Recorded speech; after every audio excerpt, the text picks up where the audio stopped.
Cette vidéo est réservée à la section berceau. Son caractère répétitif a une visée pédagogique pour leur éveil spirituel. Merci de les accompagner. Bonjour amis de la Bible, c'est Tonton Jim et aujourd'hui j'ai une histoire très spéciale pour vous. Elle s'intitule « La petite servante du capitaine Naaman ». Et notre verset à mémoriser est tiré de Galates chapitre 5, le verset 13. « Mettez-vous au service les uns les autres avec amour ». Regarde la petite servante. Elle est loin de chez elle. Dieu a une joyeuse petite servante dans la maison du capitaine Naaman. Elle aime Dieu de tout son cœur et cela se voit dans tout ce qu'elle fait. Elle fait bien tout son travail sans jamais faire la tête. Le capitaine et sa femme voient comment elle travaille bien et comment elle est joyeuse. Ils la voient prier Dieu. C'est vraiment un enfant agréable. Mais regarde, Madame Naaman est triste. Ne pleure pas, madame.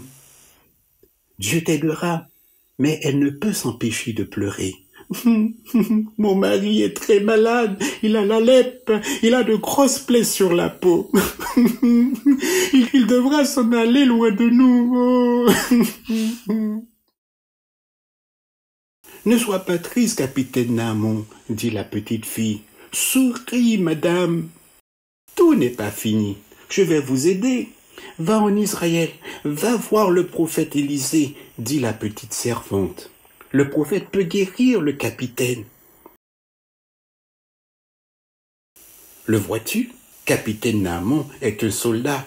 Il est très courageux. Regarde son char. Il s'apprête à partir. Allons-y! Écrit le capitaine Naaman.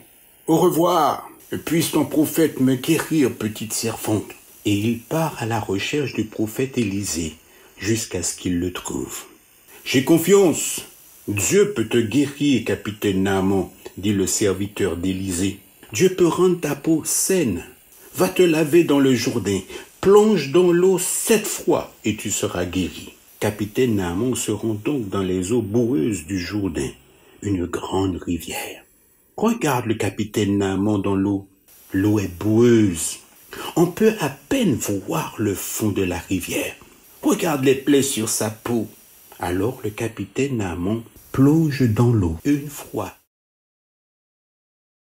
2 fois, 3 fois, 4 fois, 5 fois, 6 fois. Les plaies sont toujours là. 1 fois de plus, le capitaine Naaman plonge sous l'eau. Ouah! Le capitaine est guéri. Regarde sa peau lisse. Les plaies ont toutes disparu. Ouah! Dieu a guéri le capitaine Naaman. Maintenant, il sait que Dieu l'aime. Il prie. Merci mon Dieu de m'avoir guéri. Merci pour ma joyeuse petite servante. Oui, chers enfants, Dieu a guéri le capitaine Naaman parce qu'il y avait une petite servante qui l'aimait et qui lui parlait de Dieu. Toi aussi, tu peux parler de Dieu lorsque tu te mets au service des autres avec amour.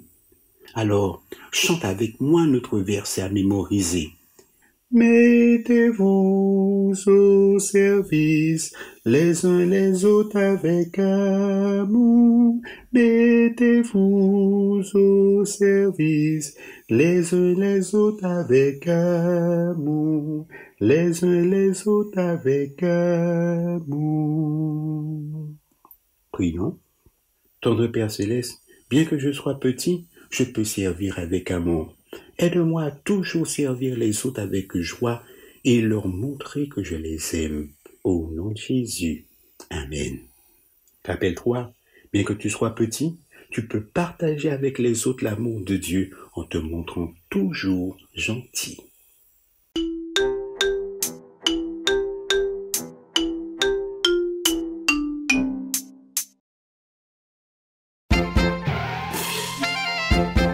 Bonjour les enfants, c'est Lorena ici et je viens vous raconter une histoire que vous allez aimer. Elle s'appelle Le Petit Moïse.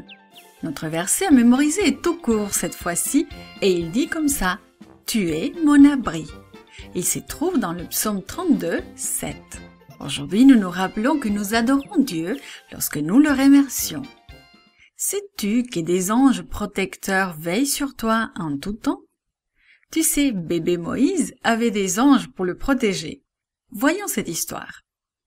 Les Israélites, peuple des dieux, avaient vécu en Égypte pendant longtemps. Pharaon, roi d'Égypte, avait peur d'eux. Alors, il en fit ses esclaves. Il les fit travailler très dur en espérant qu'ils cesseraient de se multiplier. Mais plus ils travaillaient, plus il y avait d'Israélites. Finalement, le cruel Pharaon ordonna aux Égyptiens de jeter les bébés garçons israélites dans le fleuve pour qu'ils se noient. Une famille israélite trouva un moyen de sauver son bébé. Le papa et la maman cachèrent leur bébé dans leur maison pendant 3 mois. Mais le petit bébé grandissait et il criait de plus en plus fort. Alors, papa et maman eurent peur que quelqu'un l'entende et le trouve. Il leur fallait un nouveau plan pour sauver leur petit trésor.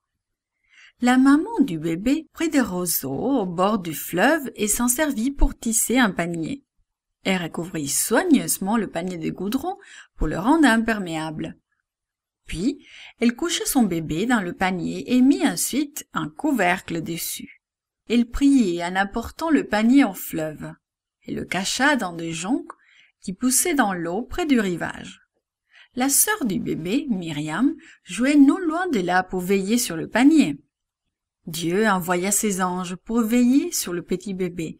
Son petit bateau flottait gentiment sur l'eau. Peu de temps après, la fille de Pharaon, la princesse, vint au fleuve. Là, dans l'eau, elle aperçut le panier. Elle envoya l'une de ses servantes pour le lui apporter. Imaginez sa surprise lorsqu'elle souleva le couvercle et trouva un bébé, un petit garçon à l'intérieur. Elle eut de la peine pour lui et décida d'en faire son propre fils. Elle l'appela Moïse. Myriam courut vers la princesse. « Veux-tu que j'aille te chercher une femme chez les Israélites qui pourra s'occuper du bébé pour moi ?» demanda-t-elle. « Oh oui, vas-y s'il te plaît, » répondit la princesse. Myriam courut à la maison aussi vite qu'elle le pouvait pour aller chercher sa mère. Sa maman et elle revinrent vers la princesse à toute vitesse. S'il te plaît, prends ce bébé, amène-le chez toi et prends-en soin jusqu'à ce qu'il soit un grand garçon. Ensuite, il viendra vivre avec moi au palais royal. Moïse était sauvé. Comme la princesse égyptienne l'avait trouvé, les membres de sa famille n'auraient plus à s'inquiéter des Égyptiens. Ils furent tellement reconnaissants envers Dieu. Leur précieux bébé était en sécurité. « Viens, dit maman à Myriam, remercions Dieu d'avoir sauvé notre bébé. Dieu veille aussi sur toi, tout comme il a veillé sur bébé Moïse. Ton ange est avec toi en tout temps pour te protéger, même lorsque tu ne sais pas que tu es en danger. Dieu qui t'aime te protège. » This podcast is produced by Gracelink.net at Studio El Piso, Singapore. For more children's resources, please visit Gracelink.net.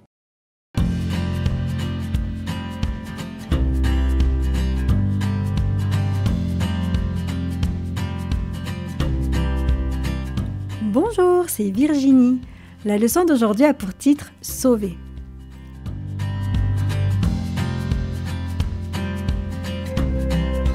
Le verset à mémoriser se trouve dans Esther 4, verset 14.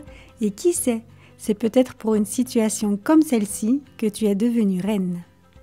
T'est-il déjà arrivé de vouloir savoir quelque chose et que tes parents te répondent « Attends une minute ?» Tu avais certainement l'impression de mourir de curiosité. C'est probablement ce que le roi Xerxès a ressenti quand il est venu au second banquet d'Esther. Le roi Xerxès et Haman appréciaient le deuxième banquet d'Esther, mais le roi était curieux de savoir ce qu'Esther voulait lui dire. Pourquoi prenait-elle tant de temps pour lui parler ? « Reine Esther, dit-il, que veux-tu ? Tu pourrais même avoir la moitié de mon royaume. »« Mon roi, si tu m'aimes vraiment, je t'en prie, sauve ma vie et celle de mon peuple, implora-t-elle. J'ai su que nous serons tous tués. Je n'aurais rien dit si nous ne devions être vendus comme esclaves, mais nous devons être éliminés. » « Quoi? Qui veut faire cela? Où est cet homme » cria le roi en colère. « C'est Haman, cet homme-là » répondit Esther en montrant Haman du doigt. Haman arrêta de manger. Il était épouvanté. Il ne s'attendait pas à ce qu'Esther connaisse son complot. Il se rendait compte que le roi était furieux. Le roi posa violemment son verre et sortit furieusement de la salle. Haman savait que le roi le tuerait. Il se jeta aux pieds d'Esther pour implorer sa pitié. Juste à ce moment, le roi rentra dans la pièce. « Haman » hurla-t-il. « Comment oses-tu agresser la reine en ma présence ?» À ces mots du roi, les serviteurs se précipitèrent, couvrirent le visage d'Haman et l'emmenèrent.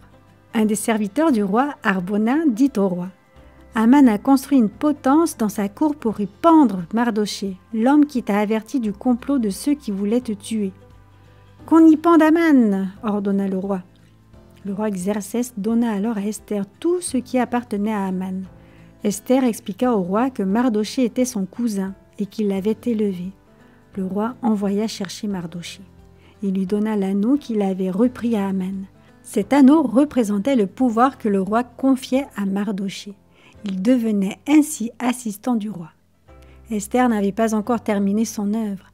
Elle retourna dans la salle du trône et s'agenouilla devant le roi. Elle le supplia d'arrêter le plan de Haman. Le roi lui tendit de nouveau son sceptre. « Je t'en prie, mon roi, aide-nous. S'il te plaît, fais quelque chose pour annuler les ordres d'Haman, » dit-elle en pleurant. « Je ne peux pas annuler une loi qui a été scellée de mon sceau, » répondit-il. « Mais je peux faire quelque chose. Que Mardochée dise à mes secrétaires ce qu'ils devront écrire, et je scellerai les ordres de mon sceau. » Mardochée dicta ce que les secrétaires devaient écrire. Les Juifs pouvaient combattre contre tous ceux qui voudraient les tuer, et même prendre leurs biens. Les lettres furent bientôt prêtes et scellées du sceau du roi. Des messagers spéciaux du roi allèrent les distribuer dans tout le pays. Les Juifs de Suse crièrent de joie quand ils entendirent le nouveau décret. Partout le peuple juif fête sa délivrance. Toute personne devinrent juive. Depuis ce moment, les Juifs célèbrent la fête des Pourim pendant 2 jours chaque année. Ils se souviennent comment Esther et Mardochée servirent Dieu et aidèrent à sauver son peuple de la mort.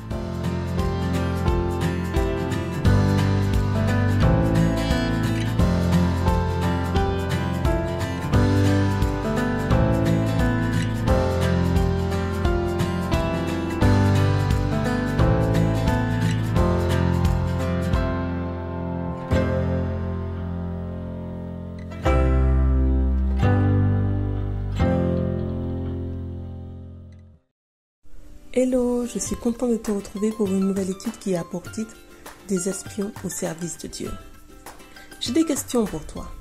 As-tu déjà été appelé par Dieu à faire quelque chose qui t'obligeait à sortir de ta zone de confort, c'est-à-dire à faire quelque chose que tu n'avais pas l'habitude de faire?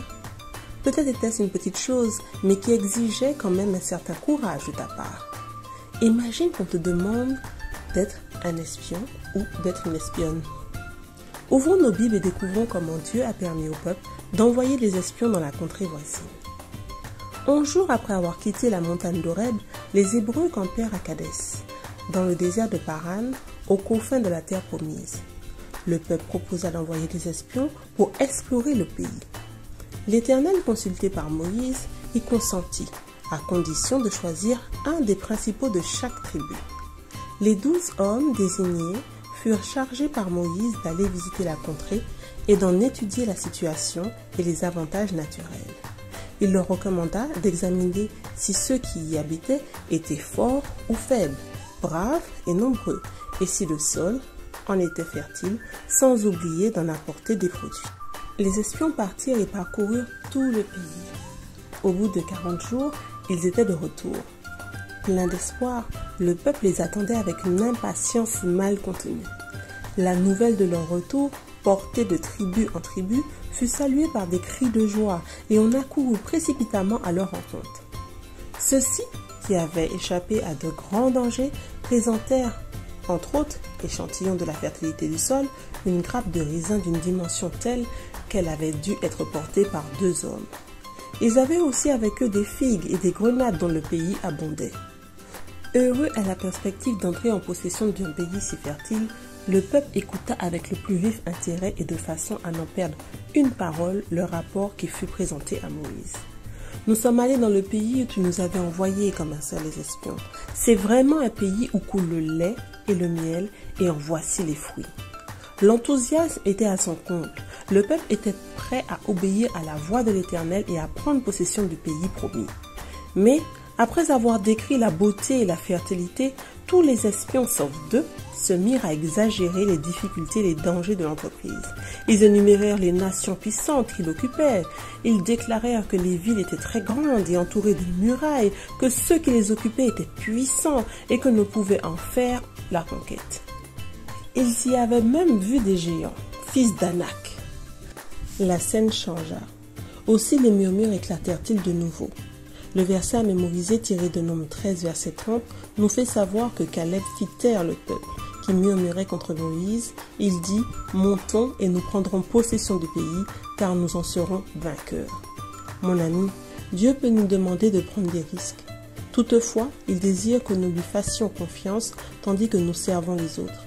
Si Dieu nous demande de faire quelque chose, nous pouvons être certains qu'il nous donnera la force et le courage nécessaires pour accomplir notre mission. Prions-le en ce sens, veux-tu?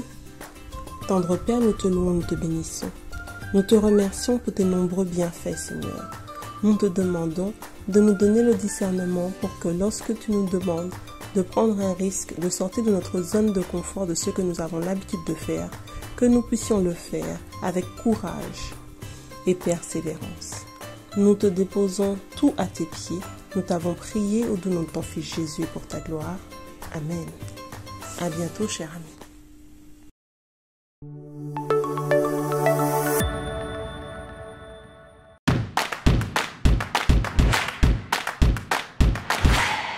Salut les amis, si vous aimez nos vidéos, abonnez-vous et n'oubliez pas le petit pouce bleu.